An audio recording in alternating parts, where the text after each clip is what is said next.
Hello बच्चों, आज हम कक्षा 8 का प्रश्नावली 8.1 का क्वेश्चन नंबर 2 से सॉल्व करेंगे। और इससे पहले वाली वीडियो आपको मेरे चैनल पे मिल जाएगी, आप जाके वहाँ से देख सकते हैं। तो चलिए शुरू करते हैं क्वेश्चन नंबर 2। देखिए क्वेश्चन नंबर 2 में क्या बोल रहा है।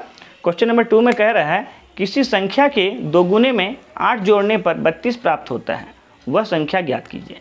ध्यान दीजिए क्या बोल रहा है, किसी संख्या के दोगुने में, लेकिन वो कौन सा संख्या है वो हमें नहीं दिया गया है। तो हम क्या करेंगे, हम सबसे पहले मान लेंगे कि वह संख्या x है। तो लिखेंगे माना वह संख्या बराबर x। ठीक है, अब प्रश्न क्या बोल रहा है, तो लिखेंगे प्रश्नानुसार क्या बोल रहा है कि संख्या के दोगुने कहने मतलब है 2 से गुना करने पर, यानी संख्या हमारे पास x है, अगर हम इसे 2 से गुना कर दें यानी कि इसका दोगुना कर दें यानी कि 2x हो गया। ठीक है, अब दोगुने में 8 जोड़ने पर, अब हम अगर इसमें 8 जोड़ते हैं तो ऐसा करने पे क्या बोल रहा है 32 प्राप्त होता है, यानी ये हमारा जो है ये 32 के बराबर होगा। और इससे पहले वाली जो वीडियो है उसमें हम x का मान निकालना सीख चुके हैं, यानी कि अब यहाँ से हम x का मान निकाल सकते हैं। तो लिखेंगे 2x बराबर 32 तो पहले से यहाँ पे था, प्लस का 8 को पहले इस ओर ले जाएंगे तो क्या हो जाएगा, ये माइनस का 8 हो जाएगा। तो लिख सकते हैं हम 2x बराबर 32 में से 8 गया तो क्या आएगा हमारे पास 24 आएगा। ठीक है, अब x का मान अगर यहाँ से निकालते हैं तो देखिए 2 और x के बीच में गुना का साइन है, जब इसे बराबर के इस ओर ले जाएंगे तो क्या होगा, गुना का उल्टा भाग हो जाएगा, यानी कि 24/2 हो जाएगा। 2 से 24 कट रहा है कितनी बार में, 12 बार में। तो x का मान हमारे पास क्या आया 12। तो हम बोल सकते हैं कि वह संख्या बराबर 12, यानी x का मान हमारे पास क्या आया, x बराबर आया 12। तो हमारा आंसर हो जाएगा कि वह संख्या बराबर 12, वह संख्या बराबर 12, ये हमारा आंसर हो गया।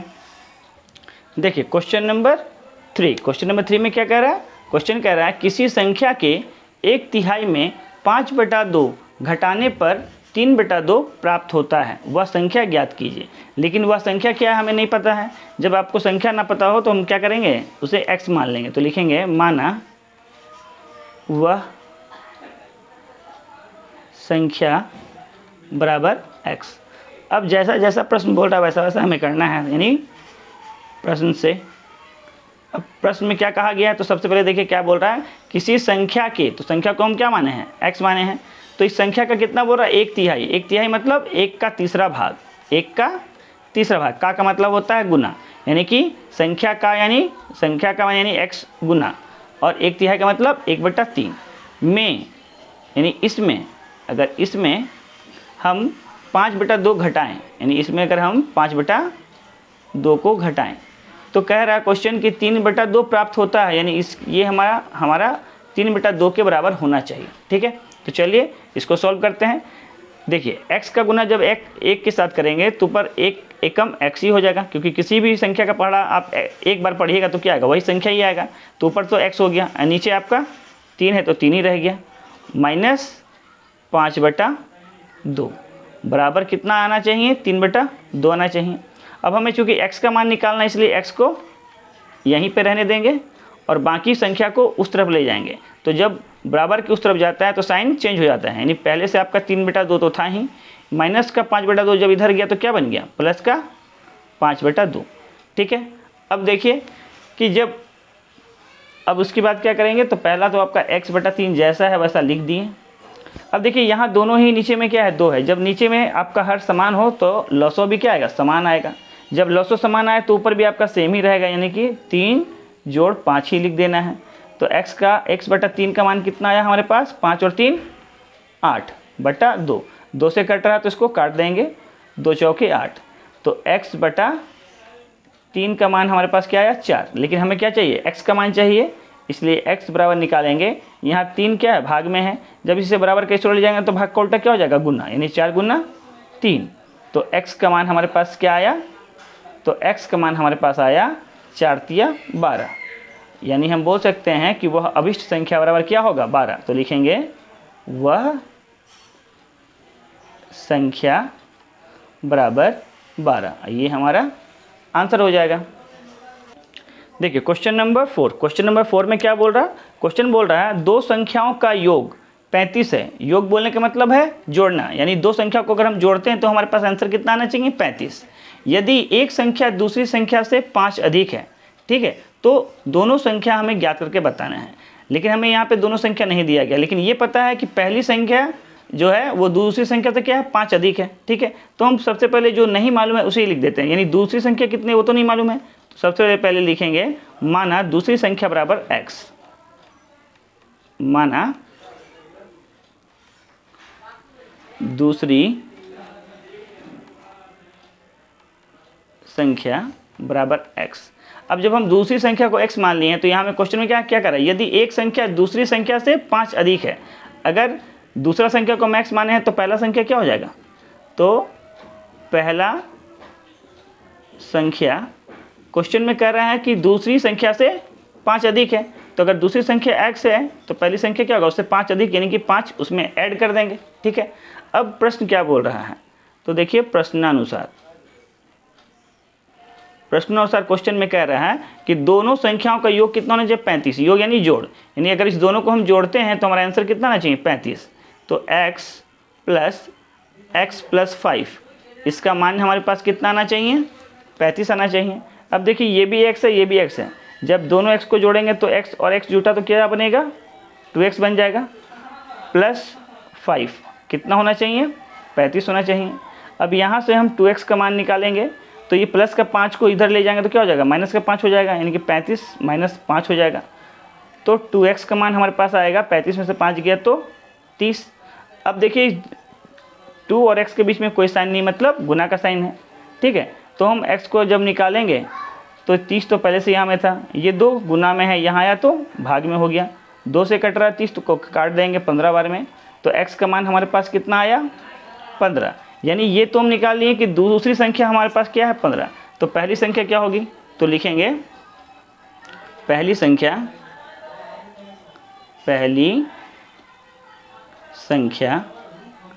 बराबर x प्लस 5।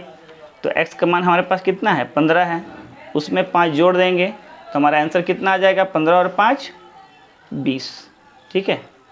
हमारा आंसर कितना आ गया? ये 20। तो एक संख्या हमारे पास 15 और दूसरा संख्या 20। देखिए दोनों को जोड़ेंगे तो हमारा आंसर 35 आ रहा है ना। तो लिखेंगे पहला संख्या आपका 20 है और दूसरा 15। दूसरी संख्या बराबर 15। तो हमारा आंसर हो गया 20 और ये 15, ठीक है। चलिए देखिए क्वेश्चन नंबर 5। क्वेश्चन नंबर 5 में क्या बोल रहा है? 3 लगातार पूर्णांक का योग 51 है, तो हमें पूर्णांक बताना है, ठीक है। पूर्णांक कहने का मतलब है कि लगातार वाली संख्या बोला है ना। तो जैसे अगर पहला हम मान लीजिए x है, ये पहले हम आपको एग्जांपल से बताते हैं कि पूर्णांक आपका होता है जैसे 1 2 3 4 5, तो ये हमारा क्या एक पूर्णांक है, ठीक है। तो अगर हम पहला वाला संख्या अगर हम x मान लें तो आपको 1 से 2 में जाने के लिए क्या करना होगा? 1 उसमें जोड़ना होगा, यानी हम बोल सकते हैं दूसरा संख्या कैसे आएगा? x में जब हम 1 जोड़ेंगे, जैसे कि यहाँ में x का मान अगर 1 है तो अगर हम 1 में 1 जोड़ दें तो ना हमें ये 2 मिल रहा, ठीक है। उसी प्रकार से जब हम x से 1 से 3 में जाएंगे तो कितना जोड़ना होगा? 1 2 2 2 जोड़ना होगा, यानी कि पहला संख्या में 2 जोड़ना होगा, तो दूसरा संख्या क्या हो जाएगा हमारे पास? x plus 2। तो ऐसे हम देख रहे हैं कि हमारा लगातार पूर्णांक का संख्या 3 लगातार पूर्णांक का संख्या कौन कौन सा आ रहा है? पहला x, दूसरा x प्लस 1 और तीसरा x प्लस 2। देखिए एक अगर इसको 1 बोलें तो ये 1 जोड़ 1 हो गया तो 2 आएगा। और यहाँ देखिए अगर x को हम 1 बोल रहे हैं तो 1 में अगर हम 2 जोड़ते हैं तो 3 आता है। तो देखिए 1 2 3 आपका लगातार संख्या बना, ठीक है। तो ध्यान रखिएगा जब लगातार का बात करें तो पहला संख्या x, दूसरा x प्लस 1 और तीसरा x प्लस 2। तो चलिए सवाल को हम सॉल्व करते हैं। तो सबसे पहले लिखेंगे कि माना पहला पूर्णांक बराबर x, ठीक है। लिखेंगे सॉल्यूशन, लिखेंगे माना पहली पूर्णांक संख्या, पहला पूर्णांक संख्या बराबर क्या हो जाएगा हमारा? x, और जब दूसरा बोलेंगे तो दूसरा पूर्णांक संख्या बराबर x प्लस 1, और जब तीसरा बोलेंगे तो क्या करना होगा? आगे गिनती गिनते चले जाना, यानी x प्लस 2, और वैसे ही अगर चौथा बोलेगा तो x+3, पांचवा बोलेगा तो x+4, ठीक है, ध्यान रखेंगे। तो चलिए अब प्रश्न क्या बोल रहा है तो लिखेंगे प्रश्नानुसार। प्रश्न बोल रहा है कि 3 लगातार पूर्णांकों का योग, योग यानी जोड़, यानी तीनों का अगर हम जोड़ेंगे तो हमारे पास आंसर कितना आना चाहिए, 51 आना चाहिए। तो x+1 प्लस x+2, तीनों को अगर हम जोड़ते हैं तो हमारा आंसर कितना आना चाहिए, 51। ध्यान देंगे यहाँ में x कितनी बार है, 1 2 3, तो अगर तीनों को जोड़ेंगे तो कितना x बन जाएगा, 3x बन जाएगा। अब यहाँ ये 1 है और यहाँ 2 है, दोनों जो ही जोड़ में है, तो 1 और 2 कितना बना, 3 बना, यानी कि इसका मान कितना आना चाहिए, 51 के बराबर आना चाहिए। अब ये प्लस का 3 को हम बराबर की इस ओर ले जाएंगे तो प्लस का 3 उल्टा होगा, क्या होगा, माइनस का 3, यानी हम लिख सकते हैं 3x बराबर 51 - 3, ठीक है। अब यहाँ से हम x का मान निकाल लेंगे तो 3x बराबर हो जाएगा 51 में से 3 गया तो कितना हुआ, 48 हुआ। अब x और 3 के बीच में कोई चीज़ नहीं है, मतलब गुना का साइन है, तो x का मान निकालेंगे तो ये 3 यहाँ के आके भाग में हो जाएगा, यानी 48/3 हो जाएगा। तो हम देख रहे हैं 48 आपका 3 से कटा तो काट देंगे, 3 एकम 3 और 3 छक 18, यानी x का मान हमारे पास कितना आया, 16। तो ध्यान रखेंगे ये हमारा पहला संख्या, पहला पूर्णांक निकल के आया x। दूसरा अगर हमें निकालना है तो हम क्या करेंगे, x+1, यानी कि 16 जोड़ 1, तो हमारा कितना आंसर आएगा, 17। और तीसरा निकालेंगे तो x+2, यानी 16 जोड़ 2, तो तीसरा संख्या आएगा 18। तो हमारा पहला क्या आया आंसर, पहला पूर्णांक आया आपका 16, दूसरा 17 और तीसरा 18। ये हमारा आंसर हो जाएगा 16, 17 और 18, ठीक है। चलिए अगला क्वेश्चन देखते हैं। देखिए क्वेश्चन नंबर 6, ये क्वेश्चन नंबर 6 बहुत ही इंपॉर्टेंट है, इसको ध्यान से सीखिएगा। क्वेश्चन क्या कर रहा है, क्वेश्चन कर रहा है 6 के 3 लगातार गुंजों का योग 144 है, तो गुंजों को ज्ञात कीजिए। सबसे पहले ये समझिए कि गुणज होता क्या है। गुणज वैसा संख्या है जो दिए गए संख्या से पूरा पूरा भाग जाए, यानी कि अगर 6 का गुणज बोल रहा है तो वो आपका 6 का पहाड़ा से पूरा पूरा कटेगा, ठीक है। एक एग्जाम्पल से समझिए, यहाँ चूंकि क्या बोल रहा है लगातार, तो हम 6 का पहाड़ा लिखते हैं, 6 का 6, 6 दूना 12, 6 तिया 18, 6 चौक 24, ऐसा लिखते हैं।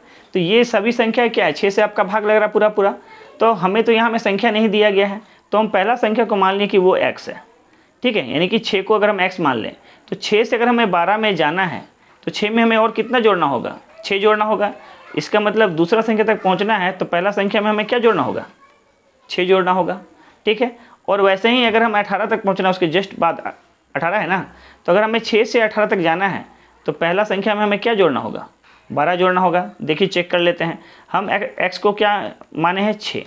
अगर हमें 12 तक पहुंचना है तो हमें क्या करना होगा, x+6 करना होगा, यानी कि 6 जोड़ 6, देखिए आंसर क्या आएगा, 12 आ रहा है। फिर ऐसे ही पहला संख्या तो x 6 है, इसमें अगर हम 12 जोड़ते हैं तो 6 और 12 कितना बनता है, 18। तो देखिए 6 का 6, 6 दूनी 12, 6 तिया 18, तीनों ही आपका लगातार संख्या है। तो कभी भी गुणज बोले तो पहला संख्या मानेंगे x और दूसरा संख्या x प्लस जो पहाड़ा आपका दिया रहेगा, 6 बोलेगा तो 6, 7 बोलेगा तो 7, 3 बोलेगा तो 3। वैसे ही यहाँ में अगला संख्या बोलेंगे तो उसका क्या करना है, डबल करना है, यानी पहाड़ा पढ़ते जाना है। पहला देखिए x माने तो दूसरा 6 कम 6, फिर तीसरा 6 दूना 12, ठीक है। चलिए अब सवाल को सॉल्व करते हैं। तो सबसे पहले क्या करेंगे कि मान लेंगे कि पहला गुणज बराबर x, तो लिखेंगे माना पहला गुणज, पहला गुणज बराबर x। चूंकि यहाँ में क्या बोला है लगातार, इसलिए दूसरा क्या हो जाएगा, तो दूसरा गुणज हो जाएगा x+6, क्योंकि 6 का गुणज बोला है इसलिए 6 जोड़ेंगे। और तीसरा जब निकालेंगे तब क्या करेंगे, 6 का पहाड़ा आगे बढ़ते चला जाना, यानी x+12 हो जाएगा। वैसे ही अगर हम हमारा चौथा निकालेंगे तो कितना हो जाएगा, x+18, पांचवा बोलेगा तो x+24, ऐसा करके आगे बढ़ेंगे, ठीक है। तो चलिए अब क्वेश्चन क्या बोल रहा है, तो आते हैं प्रश्न पे। तो प्रश्नानुसार प्रश्न बोल रहा है कि लगातार तीनों गुणजों को अगर हम जोड़ते हैं तो हमारा योगफल कितना आना चाहिए, 144, यानी कि पहला x है, दूसरा गुणज आपका x+6 है और तीसरा गुणज x+12 है। जोड़ने से कितना आना चाहिए, 144 आना चाहिए। यहाँ में x कितनी बार है, 1 2 3, जोड़ेंगे तो कितना बन गया, ये 3x बन गया। अब संख्या को जोड़ लेते हैं तो यहाँ 6 है और ये 12 है, 12 और 6 कितना बना 18, तो प्लस 18, ये आपका 144 के बराबर होना चाहिए। ठीक है, अब यहाँ से हमें क्या करना है, 3x का मान निकाल लेना है। तो हम लिख सकते हैं 3x बराबर 144 तो पहले से है। ठीक है, अब ये प्लस का 18 जब बराबर कैसे हो रहा है तो क्या बन जाएगा, प्लस का उल्टा -18। ठीक है, तो 3x का मान यहाँ से क्या आएगा, घटाएंगे तो कितना आएगा, तो 14 में से 8 गया तो बचा आपका 6। ठीक है, अब यहाँ रह गया 13, 13 में से 1 गया तो 12, तो हमारा आंसर कितना आया 126, लेकिन 3x बराबर, तो यहाँ से x निकाल लेंगे। 3 और x के बीच में कोई साइन नहीं, मतलब गुना का साइन है, इधर आएगा तो क्या हो जाएगा, भाग में हो जाएगा, यानी 126 को भाग लगा देंगे हम 3 से, 3 से कटेगा कितनी बार में, तो 3 चौके 12 और 3 दूना 6, यानी x का मान हमारे पास कितना आया 42। तो ये 42 जो आया हमारा x का मान, यानी कि पहला गुणज आया, तो पहला गुणज हमारे पास कितना आया 42। सेकंड निकालना है तो हमें क्या करना होगा, उस x में 6 जोड़ना होगा, यानी कि 42 में 6 जोड़ना होगा, तो दूसरा आ जाएगा हमारे पास 42 और 6 48, और तीसरा आ जाएगा 42 में जोड़ देंगे 12, कितना हो जाएगा 2 2 4, और यहाँ आपका 4 1 5। ठीक है, तो पहला आपका 42, दूसरा 48 और तीसरा 54। ठीक है, ये हमारा आंसर हो गया। तो इस वीडियो में हम क्वेश्चन नंबर 6 तक ही सॉल्व करेंगे, नेक्स्ट वीडियो में आपको इसके आगे का वीडियो मिल जाएगा। अगर आपको मेरा वीडियो पसंद आया हो तो चैनल को सब्सक्राइब कीजिए और अपने दोस्तों तक शेयर कीजिएगा। Thank you for watching my video.